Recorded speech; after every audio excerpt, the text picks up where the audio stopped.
మనసు అక్కరలేని 99 నీతిమంతుల కంటే ఒక్క పాపి విషయమై, మారు మనసు కలిగిన ఒక్క పాపి విషయమై 99 మంది నీతిమంతులు అంటే ఎవరు? మారు మనసు లేని నీతిమంతులు. ప్రార్థన ఉంది కానీ మారు మనసు లేదు వీళ్ళకి. ఆరాధన చేస్తారు కానీ మారు మనసు లేదు వీళ్ళకి. వాక్యం చదువుతారు, వాక్యం ప్రకటిస్తారు కానీ మారు మనసు లేని నీతిమంతులు.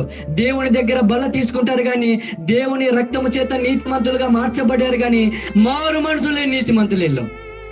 మనసు మార్చుకోరు, వెళ్తా ఉంది బండి. మనసు మార్పు లేదు, మనసులో మంచి లేదు, పరిశుద్ధత లేదు, దేవునికి కోరదగిన స్థానము లేదు, కోరదగినటువంటి స్థానం లేదు. మారు మనసు లేని నీతిమంతులు దేవునికి ఇష్టంలా. మన ప్రార్థన ఏదో ఎక్కువగా చేస్తే, మనం వాక్యం ఏదో ఎన్నో అధ్యాయాలు చదివితే, లేకపోతే ఎంతో పాటలు పాడితే ఆయన చూసేది అది కాదు, నీ మనస్సు. హల్లెలూయా, నీ మనస్సు. అందుకే యెషయా గ్రంథం అంటది, హృదయము అన్నిటికంటే మోసకరమైనది, దానిని గ్రహించగలిగినటువంటి వాడు ఎవరూ లేదు. అందుకే ఆ మనసునే నాకు ఇమ్ము అన్నాడు దేవుడు.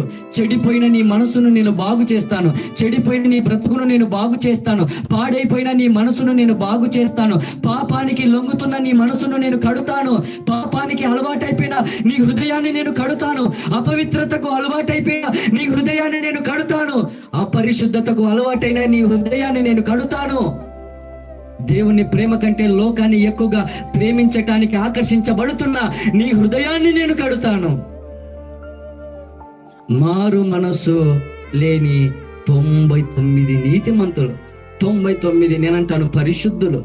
మారు మనసు లేని పరిశుద్ధులు, మారు మనసు లేని వాక్యం ప్రకటించేవారు, మారు మనసు లేకుండా పాటలు పాడేవారు, మారు మనసు లేకుండా సంఘానికి వెళ్ళేవారు, మారు మనసు లేకుండా బల్లలో చేసేవాళ్ళు, మారు మనసు లేకుండా దేవుని సన్నిధికి వచ్చేవారు. వీళ్ళంటే దేవునికి ఇష్టం లేదు.